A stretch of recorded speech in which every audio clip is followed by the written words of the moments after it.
నాకే ఇప్పుడే తెలిసింది మార్చిలో ఇన్ని మూవీస్ పోస్ట్‌పోన్ అయ్యాయని. ఒక్కవేళ వీటిలో ఏ మూవీ పోస్ట్‌పోన్ కాకుండా మార్చిలోనే రిలీజ్ అయ్యుంటే పక్కా బాక్స్ ఆఫీస్ వణికిపోయేది. అవును గైస్, మీరు వింటుంది నిజమే. ఇండస్ట్రీని షేక్ చేసే మూవీస్ అంతా మార్చిలోనే వచ్చేటివి. బట్ అన్ని మూవీస్‌కి పోటీగా రాకూడదనో, లేదంటే వాళ్ళ మూవీస్‌లో ఏమైనా వర్క్ పెండింగ్‌గా ఉండడం వల్లో తెలీదు గానీ కొంతమంది పోస్ట్‌పోన్ చేసుకున్నారు. ఇంకొంతమంది అయితే అరాచకంగా ప్రీపోన్ చేసుకున్నారు. ఇదైతే అరాచకం అసలు.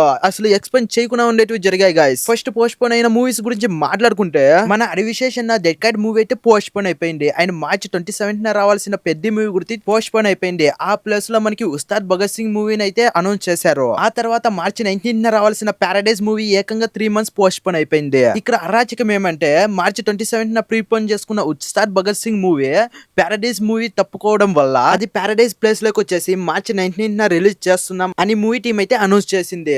ఇక్కడ మ్యాటర్ ఏంటంటే ఇక్కడ పారడైజ్ పెద్ద ఇలాంటి మూవీస్ అంటే పోస్ట్‌పోన్ అయిపోయాయి కాబట్టి దురంధర్ 2 మూవీకి ఏది పోటీ రాదు, అది అరాచకం క్రియేట్ చేస్తుందని అందరూ అనుకున్నారు. బట్ అన్నిటిని తెలదన్నేల దురంధర్ 2 మూవీకి పోటీగా అయితే మనకి ఉస్తాద్ భగత్ సింగ్ మూవీ అయితే రాబోతుంది. నార్త్ లో నాకు తెలియదు కానీ పక్క సూట్ లో మాత్రం దురంధర్ 2 మూవీకి పెద్ద దెబ్బ పడేకట్టే ఉంది. ఎందుకంటే అక్కడ ఉన్నది పవర్ స్టార్ పవన్ కళ్యాణ్ కాబట్టి. సో ఈ పోస్ట్ పోన్స్ అండ్ ప్రీపోన్ పైన మీ ఒపీనియన్ ఏంటో కింద కామెంట్ చేయండి గైస్. ఇలాంటి మరెన్నో షార్ట్ అప్డేట్స్ కోసం మన ఛానల్ ని సబ్స్క్రైబ్ చేసుకోండి.